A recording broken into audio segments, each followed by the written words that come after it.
Masayang pagbati na may ngiti sa aking mga labi. Naghahanap ba kayo ng makakatuwang sa pagre-review ng inyong anak? Meron yan sa DepEd.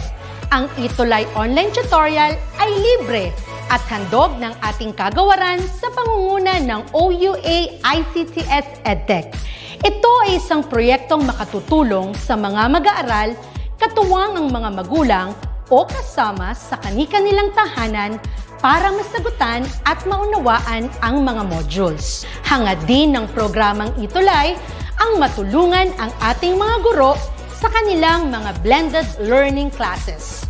Ang ating ETUlay ay mula kinder hanggang senior high school. Bukod sa academics, meron din tayong mga special programs gaya ng All is Wellness, Reading and Math Remediation, Storytelling, Mommy Tech Talks, Classes sa Gramatika, Speech Class, Financial Literacy, at marami pang iba. Pinalawig din ng ETUlay ang ating Alive program para sa mga mag-aaral mula grade 1 hanggang grade 3. Gayun din ay mayroon tayong ALS program at SPED tutorials na makasisigurong makakamit ng lahat ang inclusive education.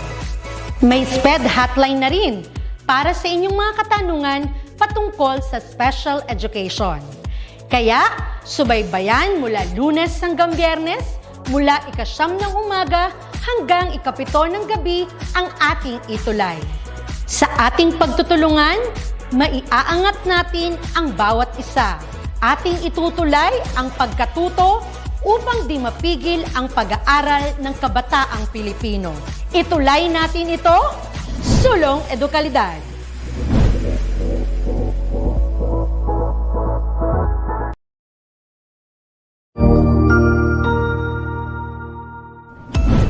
Mabuhay! Isang mapagpalang araw sa ating lahat. Ako ang inyong lingkod, Tutor Madge.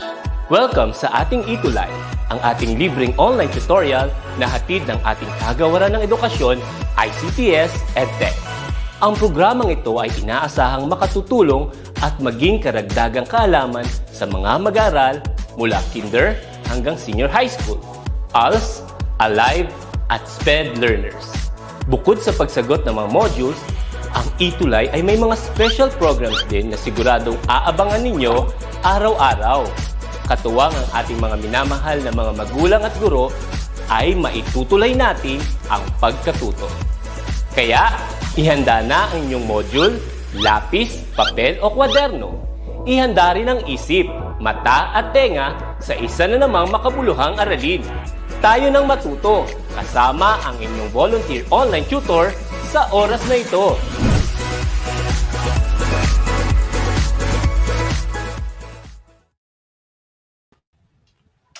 Alright, so isang magandang hapon sa ating lahat. Araw na naman ng Biyernes, ibig sabihin, panibagong araw na naman, panibagong Biyernes na naman para sa ating pagkatuto for another session of Senior High School ETUlay Online Tutorial for Business Mathematics.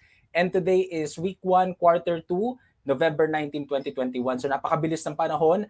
Tayo ay katatapos lamang ng ating first quarter nitong nakaraang linggo at ngayon naman ay meron tayong mga panibagong set ng lessons for our new quarter sa Business Mathematics. So this is especially designed for our ABM students. But of course, pwede naman kahit sinong manood sa ating session ngayong araw. Katulad niyan, so meron tayong viewer from Estrella Elementary School galing San Mateo South District, grade 6 pupil. So siya ay si Angela Balisi. So sana ay madagdagan pang ating mga viewers. So tuloy-tuloy lang ang panunood. At kung kaya ninyo ay please like and share ang ating live ngayong hapon. Alright? So katulad ng sinabi ko kanina, ang pag-uusapan natin ngayong araw ay commission as compensation. So pag-uusapan natin ngayong araw, ano ba ibig sabihin ng compensation in the first place, no? At ano yung compensation, ano yung commission as compensation. So later on, di-discuss natin ano ibig sabihin ng compensation at ano ibig sabihin ng commission pagdating sa pagpapasweldo sa mga empleyado. Alright? So but before that, let us set the objectives for our session today. So at the end of this learning episode, you must be able to do the following. So in terms of commission as compensation, you must be able to know or illustrate the different types of commissions and then of course compute commissions on cash basis and commission on installment basis. All right? So pero ngayon ang pag-uusap ang atake natin ngayon sa commission as compensation is as light as possible, no? Kasi hindi naman ito na-discuss talaga in just one go. So what I'm going to do with you is what I'm going to do with our lesson for today is just introduce to you what commission as compensation really is. All right? So moving on. Ayan, so ang pag-uusapan natin ngayong araw ay commission as compensation. So this is our first lesson for our quarter this semester. All right? So unlocking muna tayo. No? For this lesson, we're going to need the following concepts. Ano yung mga konsepto na kailangan nating maintindihan before we proceed with our discussion about compensation and commission. So the first thing is we have the concept of compensation. So pag sinabi natin concept of compensation or compensation itself, ito ay may kinalaman sa pagpapasweldo, okay, sa mga empleyado. Pero contrary to most common beliefs na pag sinabi nating pagpapasweldo, it's always in terms of money or financial unit, no? Pagko-compensation or pagpapasweldo, pwede rin itong incentive. Ibig sabihin, kumbaga, yung dagdag doon sa talagang kinikita ng isang empleyado. At hindi ito necessary na monetary value or may monetary value. Pwede siyang, for example, bigas, ganyan. Merong kasing mga institutions, merong kasing mga employers na nagbibigay ng bigas as one of compensations or incentive. Okay? Pwede rin ng mga bonuses, pwede rin ng mga insurance, o pwedeng ibang bagay basta kapalit ng pinaghirapan ng mga empleyado. Ang tawag natin doon is compensation. Okay? Pag sinabi naman natin concept of commission or basically commission, ito ay particular na incentive. Okay? Usually nakukuha ang commission kapag ang isang empleyado ay merong kinikita or merong na-generate na sales. So for example, meron siyang kinitang 10,000 pesos, meron siyang na-sale o meron siyang na-generate na sale na 10,000 pesos. Part of that, let's say for example 5% ang matatanggap niya. Depende sa agreement ng employer at ng employee. Ang tawag natin doon sa 5% na makukuha niya mula doon sa 10,000 is commission. Okay? So most commonly, ang commission ay incentive lamang. Pero meron kasi tayong klase ng mga empleyado na yung commission mismo ang kanilang kinikita. Later on, i-discuss natin sino-sino or ano yung mga klase ng mga empleyado na tumatanggap ng commission lamang. Okay? So, ulitin natin, pag sinabi natin compensation, ito ay may kinalaman sa kapalit doon sa pinaghirapan ng isang empleyado, not necessarily ay money, in terms of money. So, pwede siyang kahit ano, basta merong monetary value or pwedeng kapalit ng pinaghirapan ng isang empleyado. Pag sinabi naman natin commission, ito ay incentive most commonly mula doon sa na-generate na sales ng isang empleyado. Itong commission can be incentive or directly the compensation or yung talagang sinisweldo ng isang empleyado. Okay? Now, moving on, let us define some terms, no, para mas maging malinaw tayo. Define natin ang compensation and all the other terms that we're going to encounter throughout our discussion today. So first one is compensation. So this is the exchange for what employees work for, such as salary and wages. So yun yung sinabi ko kanina. Okay? Pag sinabi natin compensation, kapalit ng pinaghirapan ng empleyado. Pwede siyang salary, pwede siyang wages. By the way, meron tayong iba't ibang klase ng term, no? Pagdating sa compensation, we have salary, we have wages, we have income. Depende yun sa klase, no? Or depende yun sa pinag-uusapan sa isang senaryo. Pag sinabi nating income, generally, ito yung pumapasok na kinikita, no? Kaya nga ang income, pwede natin gamitin sa mga businesses, yung kinikita ng mga business owner. Pero yung salary at wages, hindi natin pwedeng gamitin yun doon. Okay? Pag sinabi nating salary and wages, ito ay yung talagang kinikita ng mga empleyado. Ang kaiba naman ng salary at ng wages ay, ang salary most commonly ay fixed, ang wages ay most commonly nagbabago. Alright? And then another thing, ang wages can be earned using yung per output basis, no? Kasi merong mga trabaho na ang sweldo nila ay natatanggap nila depende sa dami ng kanilang natatapos. Ang common kasi na alam natin is yung depende sa dami ng oras na kanyang tinatrabaho. 'Di ba meron tayong 8 hours na policy. So kapag may overtime, merong dagdag. Yun yung alam natin na common, no? Na way ng pagpapasweldo sa mga empleyado. Pero meron din tayong tinatawag na per piece or kung ilan yung natatapos nila. Usually kapag ka low level skills or kapag ka manual skill labor ang pinag-uusapan natin. So for example, yung pagre-repack ng mani or pagtatali ng sampagita, yun depende yun sa dami ng natatapos nila, yung sweldo nila. So kapag mas marami silang natatapos, mas mataas yung sweldo nila.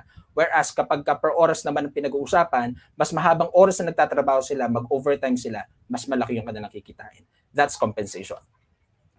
We also have the term commissions. Ito yung sinabi ko kanina. The amount of money an employee receives based on the sales they make. So yung commission ay part lamang ng na-generate na sales ng isang empleyado. So pwedeng 5%, pwedeng 2%, depende sa agreement ng employee tsaka ng employer. We also have the term override. Ang override naman is the amount of money received by an employee based on their members' sales. So nangyayari itong override or nagkakaroon ng override kapag si empleyado ay merong mga members under him or her. So kapag gano'n, for example, meron siyang 5 members or meron siyang 5 constituents, kung magkano man yung total na sales nila, meron siyang portion doon na matatanggap niya, bukod pa doon sa sarili niyang commission. So para lang din siyang commission, yung override para lang din siyang commission, pero yung override ay nakukuha based naman sa sales ng iba. Okay? Ang commission kasi ay based sa na-generate mo mismo na sales. So yung sales mo mismo. Kapag ka yung commission ay nakukuha mo mula sa na-generate na sales ng iba, ang tawag natin dun is override. Again, depende pa rin yan sa agreement ng employer tsaka ng employee.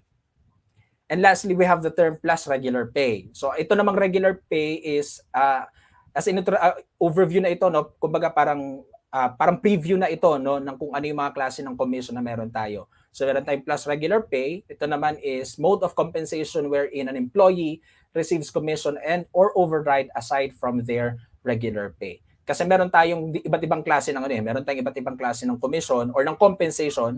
Meron tayong commission only. Ibig sabihin ng commission only, yung commission lang talaga ang mismong tinatanggap nila. So it's not an incentive, it's their full compensation. We also have plus regular pay.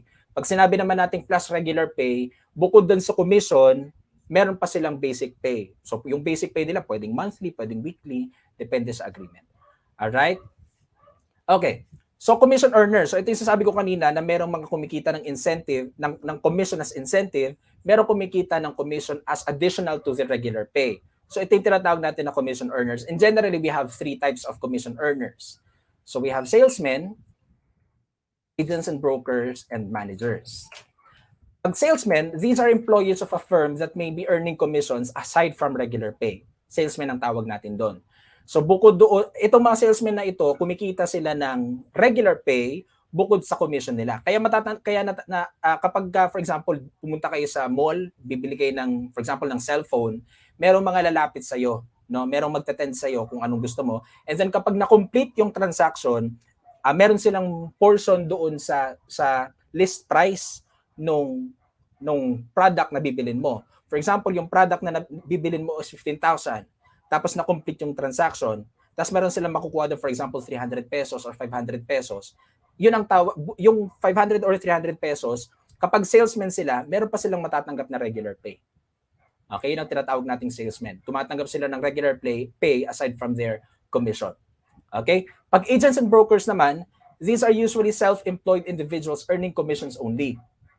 So itong agents and brokers, ang kinikita lang nila ay commission. Hindi sila kumikita ng regular pay because most of the time, itong agents and brokers are detached. Okay? They are not employees of a certain business or company. Kumbaga sariling sikap sila. Ano yung mga example nito? Yung mga car agents, yung mga insurance agents. Ayan. So sila ay they somehow represent a certain company but they are not part of it. They are not regularly employed doon sa kumpanya na yon. Kaya naman ang kinikita lang nila ay commission. Yun lang yung kanilang pinakakita. At ang kaibahan ng salesmen at ng agents and brokers pagdating sa price ng items or ng products na kanilang binibenta is yung sa agents and brokers usually mga mahal itong item. For example, kotse, ganyan. Malaki yung mahal ang mga kotse, hindi ba? Life insurance yan, malaki rin yan. Although commission lang ang kinikita nila, malaki naman yung basis ng kanilang pinagkukomisyonan. Hindi gaya ng salesman kasi yung sa mga mall, sa mga, ayan, medyo maliliit lang kasi yung presyo nun hindi ba? Kaya kailangan nila ng regular pay. Hindi sila pwede mag-rely lang doon sa kanilang commission. Okay? And then lastly, we have managers. So these are the individuals that are head of their departments and has people under them. So ito namang mga managers ang kumikita ng override. Okay, mga project heads, ayan, mga department heads. Kapag meron silang members and then yung mga members nila ay merong na-generate na sales, meron silang override doon. Okay? So familiar kayo, ma-encounter natin usually itong idea ng override pagdating sa mga yung mga networking pattern o mga kumpanya or mga business transactions patterned after networking. So yung may mga pyramid. Okay? So yan. So yun ang kailangan yung tandaan pagdating sa mga kumikita ng commission. So salesmen, kumikita sila ng commission plus regular pay. Agents and brokers kumikita ng commission only. Managers ay kumikita ng override aside from other compensation na tatanggap nila. Alright. So now let's proceed to this illustration para mas madali nating maintindihan kung ano nga ba yung commission and overrides. So for example, ito kayo. Ito yung mga empleyado. Okay? So itong mga empleyado na ito ay nagbebenta ng ganitong mga klase ng item. So pwedeng car, pwedeng education insurance, pwedeng health insurance, pwedeng housing, ganyan-ganyan, and other security or kaya yung mga small na mga items, yung mga low prices na mga items. And then from there, syempre meron silang kinikitang pera diyan. Itong portion ng pera na itong portion ng pera na ito ay nakukuha nitong mga empleyado na ito. Ang tawag natin doon ay commission. Okay? Now, itong mga empleyado na ito, supposedly, let's say for example, meron sila mga pinagre-reportan, meron sila mga head. Itong mga ito ay kumikita rin sila mula dito sa sales na na-generate nitong mga empleyado na ito. Okay? So yung money na yon, ang tawag natin doon, na napupunta doon sa mga nasa taas is overrides. Okay? So this is how we can represent the idea of commission and overrides based on the idea of how it is obtained or received by employees in a company. All right? Okay, so proceed tayo sa computation, ano? So yan ang commission, ito naman ang overrides. Proceed tayo sa computation. So kakaiba kasi sa mga previous sessions natin kapag problem solving, no? Pag problem solving kasi ini-introduce ko muna yung formula. Okay? Dito kasi sa commission and overrides, the formula is super basic, no? Ang pagko-compute ng commission at saka ng override is multiplication lamang ng rate of commission o kaya naman rate of override doon sa na-generate na sales. Ngayon, medyo may kakaiba lang kapag yung way ng pagko-commission ay meron pang quota. For example, magkakaroon siya ng commission doon sa sales na na-generate niya over 50,000. So kapag for example, ang sales is 40,000, di ba ang quota is 50, wala siyang makukuhang commission doon. Pero kung for example, 75 versus 50,000, mas mataas siya ng 25,000, sa 25,000 meron siyang commission. Okay, so depende pa rin talaga sa agreement ng employer tsaka ng employee. So let's have this one. So Jed Monet is a car sales agent. He is paid commission only at a rate of 2.5%. For the current month, he sold 2 cars totaling 1,875,000. How much is his commission? So very straightforward naman yung problem, hindi ba? So si Jed Monet daw is a car sales agent. Ang kinikita niya lang daw ay commission lamang at a rate of 2.5%. Ibig sabihin, sa na-generate niyang sales, 2.5% doon ay mapupunta sa kanya. Yun yung incentive niya, yung compensation niya. For the current month, nakabenta raw siya ng 2 kotse. Ang total daw is 1.875 million pesos. The question is, how much is his commission? Magkano yung kikitain niya mula doon? Alright? So, Jed Monet's commission is 2.5% of his generated sales. Yun yung sabi ko kanina, di ba? That is, okay, sige nga. Ano ba sabi ko kanina, di ba yung pagko-compute natin ng commission is simply multiplication of commission rate doon sa na-generate na sales kung wala namang quota na sinabi dun sa problem or dun sa situation. So, wala namang quota dito. So, we just have to directly multiply this commission rate doon sa na-generate niyang sales. Since nakatotal naman na ito, wala na tayong gagawing iba, we just have to multiply 2.5% and 1,875 pesos, and that is 46,875 pesos. Ganun lang siya kasimple. Ganun lang yung pagko-compute ng commission. Ayan, so merong sagot si Kurin J. Eliarda, so siya ay viewer natin from YouTube. Ayan, that's correct, no? So your answer is 46,875. That is correct. And then forget, of course, yung ating conclusion. Therefore, Jed Monet will earn 46,875 pesos in commission for the current month. Di ba madali lang siya? Ganun lang siya. Pero magkakaroon tayo ng mag-iiba yung solution natin kapag may quota na o kaya kapag graduated na siya, yung pataas na siya ng pataas, depende sa tumataas din na sales. Okay, next, example number 2.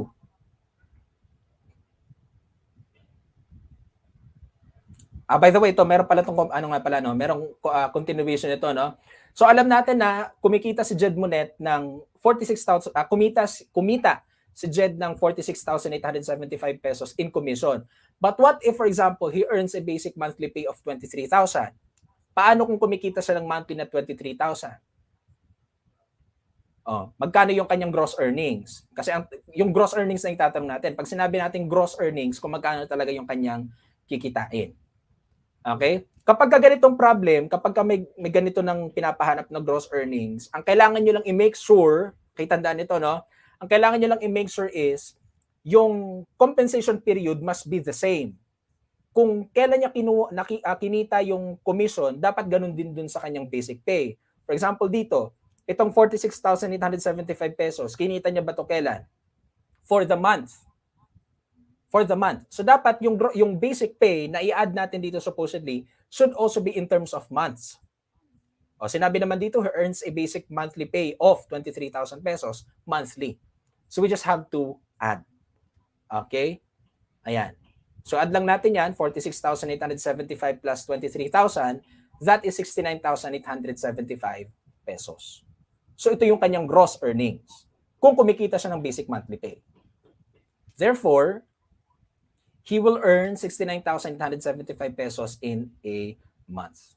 Okay, so tama ulit sa Eliarda, si Michelle, si Maritoni, ayan, thank you, that's correct. Alright? So, basta kailangan nyo lang i-make sure na pareha silang month or kapag, for example, ito naka-weekly siya.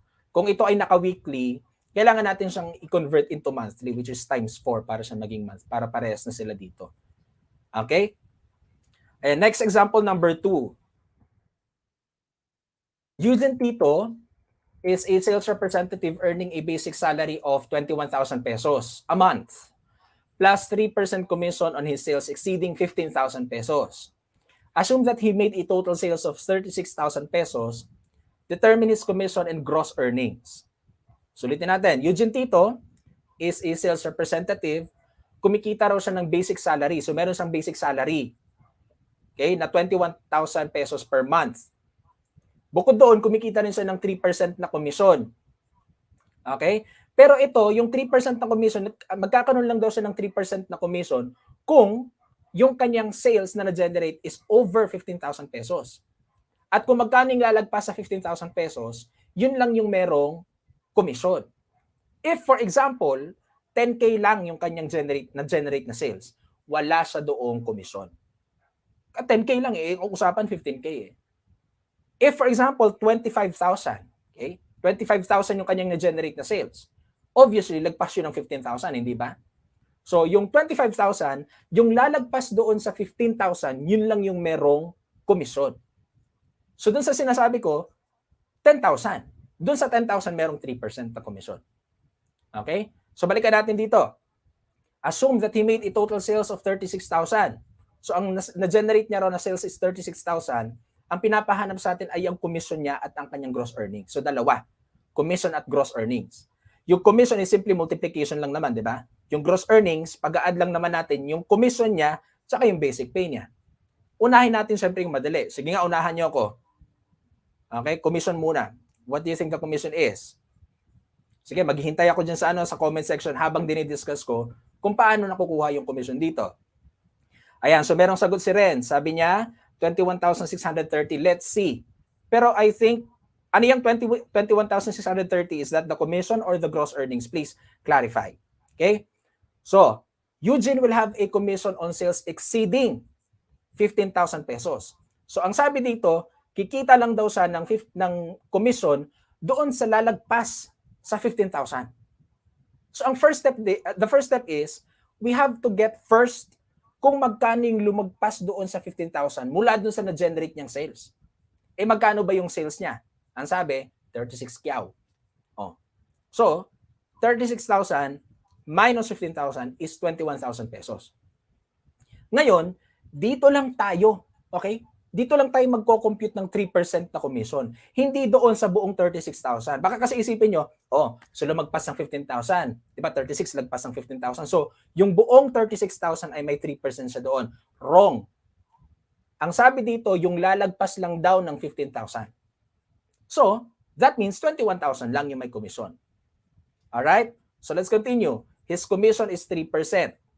That is 3% times 21,000 pesos, that is 630 pesos. Ayan. So medyo malapit-lapit yung sagot ni Renz. Although, hindi kasi malinaw kung ano yung sagot niya. But obviously, yung sagot ni Renz is the gross earnings. Okay? Pero kasi sa problem kasi we are asked to solve the commission and the gross earnings, both of them. Alright? So ayan, so tama si Maritoni, tama si Jessica. Ayan, gusto ko yung sagot ni Jessica. Ayan o. Yung sagot ni Jessica na merong, specifically, what is that? Okay? So sabi niya, commission is equal to 630 pesos. That is correct. Okay, so ulitin ko ha. Pag sinabi sa problem na kukita lang siya ng commission doon sa lalagpas, doon sa quota, kailangan muna nating i-minus. Hindi pwedeng diretso. Alright?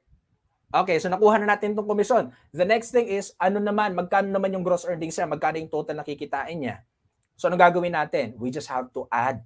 Okay? Anong i-add natin? I-add lang natin yung kanyang commission tsaka yung kanyang basic pay, which is 21,000. Since parehas naman sila naka-month, di ba? Ito, naka-month itong 36,000 na sales. Yung 21,000 niya ay naka-month din. So, commission niya is 630 pesos. Gross earnings will be, ayan. So, tama yung sagot ni Eliarda. So, that is 21,630 pesos. Therefore, Eugene's gross earnings will be 21,630. Yung commission niya is 630 pesos. Okay? Sige nga, pakipusuan naman itong ating live kung talagang to let me know kung nag-gets nyo fully mula dun sa first step hanggang dun sa last step. Okay, sige nga, pakipusuan nga. Alright, thank you very much. Ayan, so tama. Thank you Mariel, Leslie, Gail, Jessica, Rika. Ayan, so thank you very much. Ang mga sagot ninyo ay tama. Okay? Next, problem number 3. Alright, so Ibram is a product manager receiving a monthly salary of 36,750 pesos.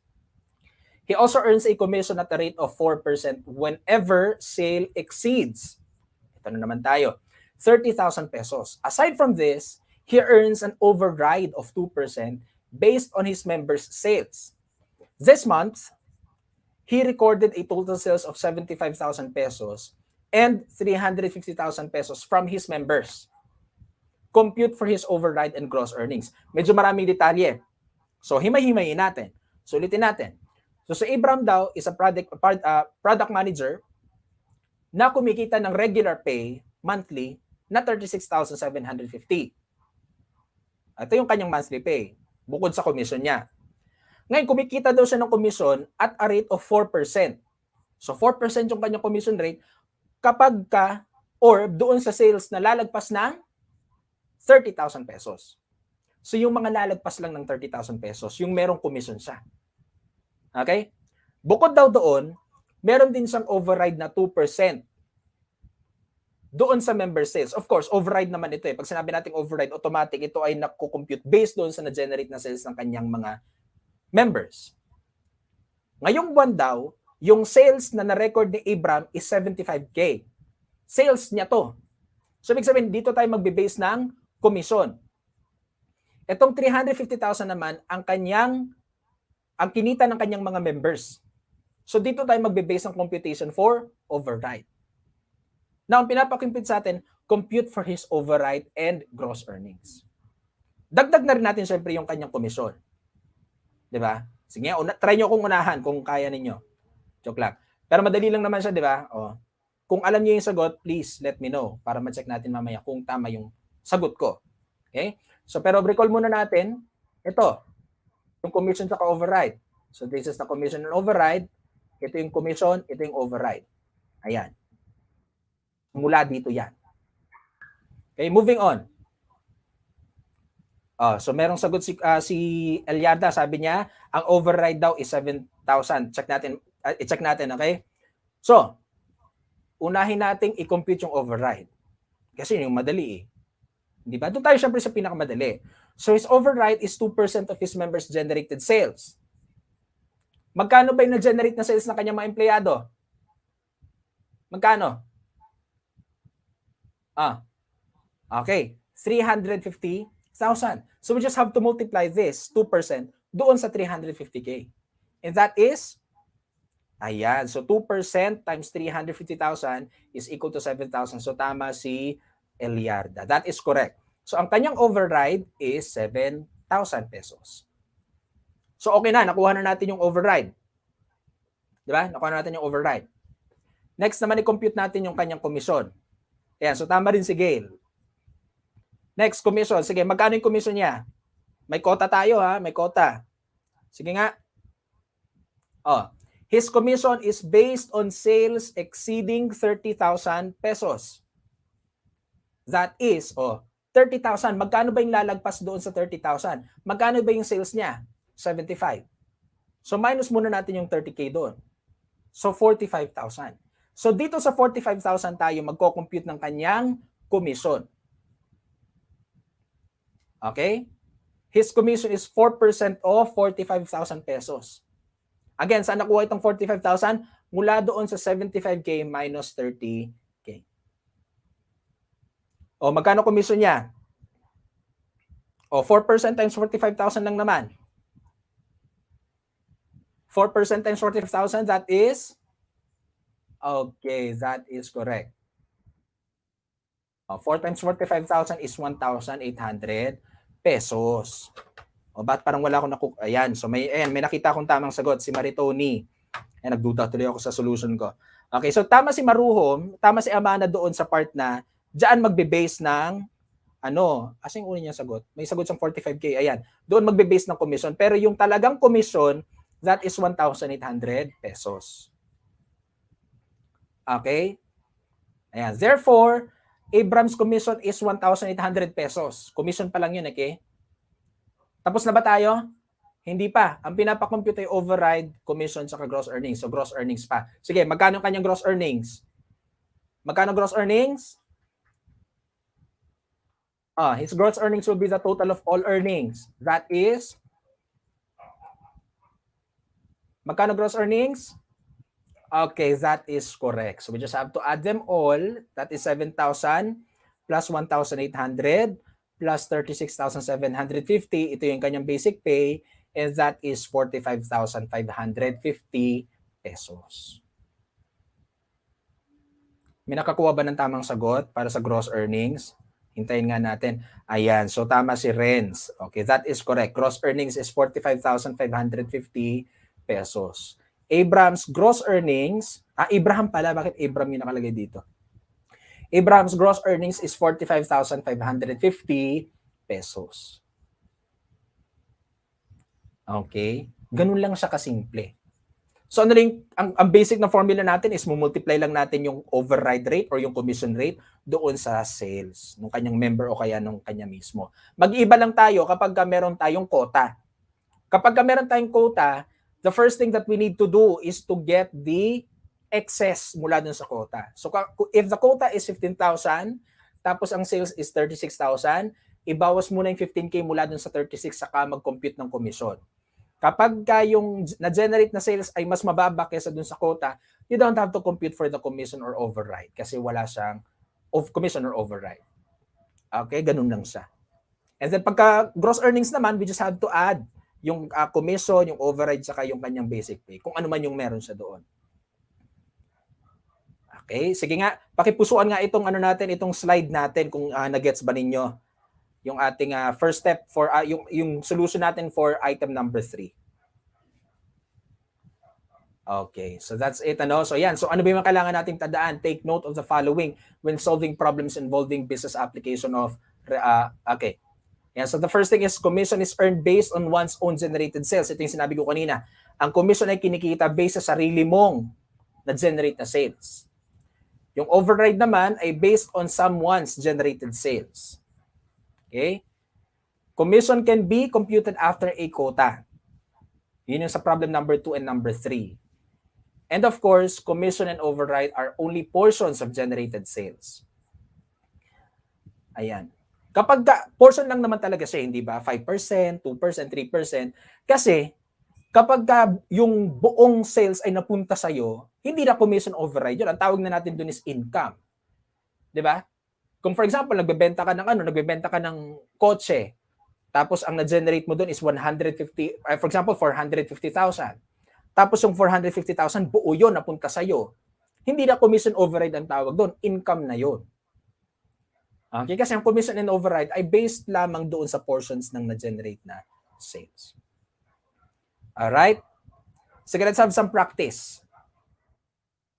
Nga, if a sales agent earns a basic monthly salary of 15,000 and is paid a 3% commission on all of his or her sales for the month, how much is her gross earnings with a total sale of 50,000 pesos? Okay. Sabi, sales agent, ibig sabihin ang kinikita niya lang ay commission, pero bukod sa commission niya, kumikita rin siya ng basic pay. Sabi kasi dito, kumikita siya ng 15K. Yung kanyang na-generate na sales is 50,000. The question is, magkano yung kanyang gross earnings? Wala namang quota, hindi ba? So, wala tayong kailangang i-minus-minus. Direct na tayo. Sige nga. What do you think is the answer? Magkano yung commission?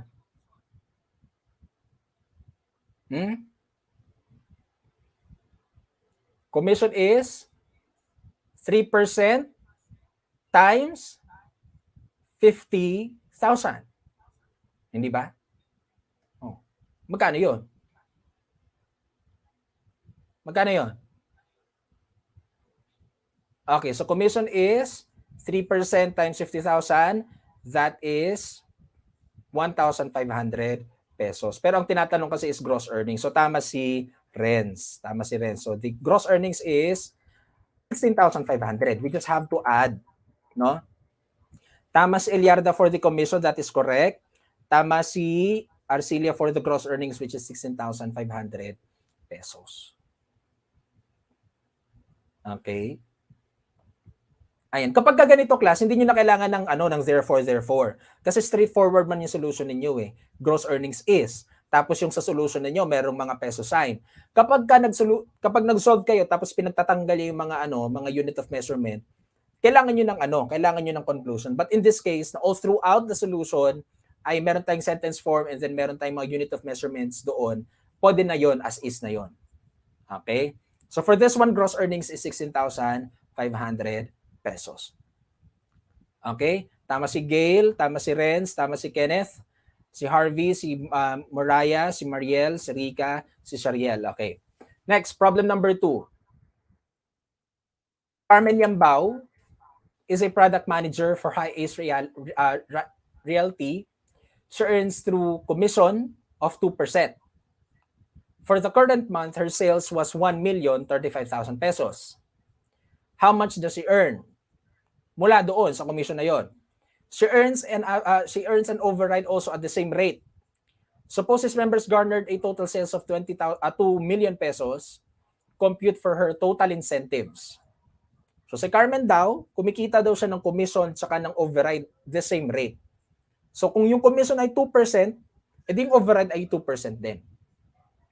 Sige nga. Ang pinakukuha sa atin is magkaning total incentive. So yung total incentives niya based on this problem is yung kanyang commission tsaka yung kanyang override. So magkano muna yung commission niya, magkano din yung kanyang override, and then saka natin sila i-total. Sige, magkano commission? Ang commission ay based sa kanyang sales. Magkano ba yung sales niya? Ang sales niya ay ito, 1,035,000 pesos. So, multiply natin ito by 2%. Hoy, baka may nag-add sa inyo nito hindi natin ginagawa iyon. Hiwalay ang commission tsaka ang override. So, commission is, magkano commission niya? 2% times 1,035,000 pesos. Alright, that is correct. Commission is 20,700 pesos. Ayan, so tama si Gail, tama si Maritoni, si Amana, si Michelle. Ayan, thank you very much. That is correct. How about his override? Magkano override? Paano tayo nagko-compute ng override? Kino-compute natin ito based sa kinita ng kanyang mga members. Magkano kinita ng kanyang mga members? Magkano? 2 million. Ito, 2 million. So kung magkano yung kanyang override doon? That is, anong percent ba yung override niya? Di ba same rate daw? Hindi 2% lang din yun.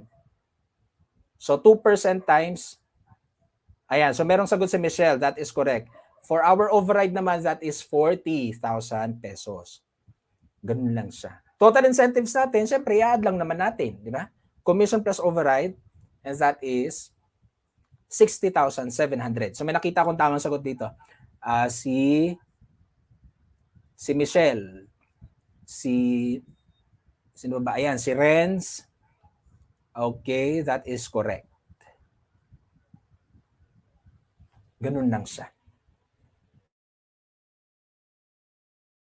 Okay, pakipusuan ulit ang ating slide to let me know kung naintindihan niyo yung ating exercises exercise number 1 and number 2 from first step up to the last step. All right, so that's it. So ito naman ay iiwan ko sa inyo for exercise.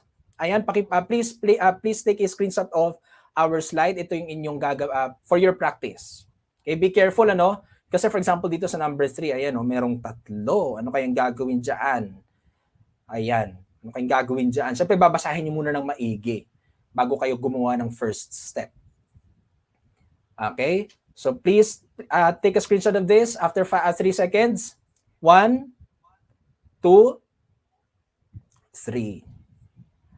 All right. So that's it for our session for today about commission as compensation, and this is our first lesson, session for quarter 2. And if you have some questions or meron kayong suggestions or meron kayong gustong ma-access na presentation, please reach me sa aking mga social media accounts. Ayan, so lagi naman akong online. Syempre, wag lang yung gabing-gabi na, okay? Hindi dapat tayo nakakalimot pagdating sa pagrespeto sa oras ng ating mga teachers and tutors.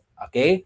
And wag natin kakalimutan, kasama natin tuwing Biyernes. Of course, bukod sa akin, meron tayong General Mathematics together with Tutor Ram and Tutor Ryan. That is from 4 to 4:40 bago ang ating time slot. At meron tayong kasabay na pre-calculus. Tuwing Friday din yan together with Tutor Erwin and Tutor Zara.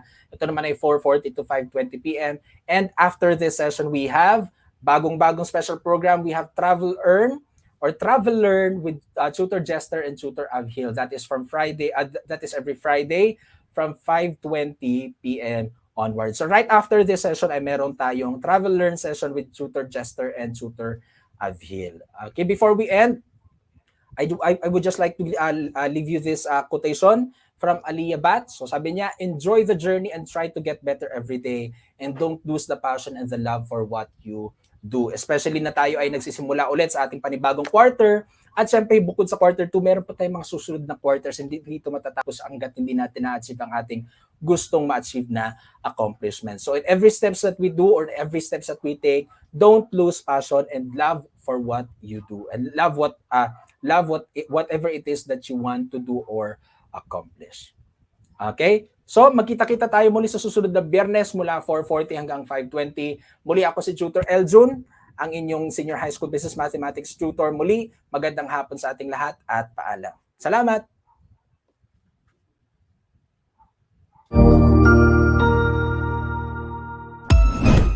Ang husay naman!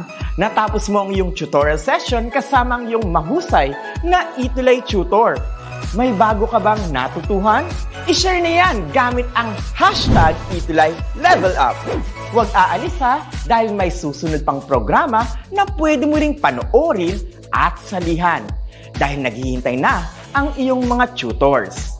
Happy learning dito sa ETUlay!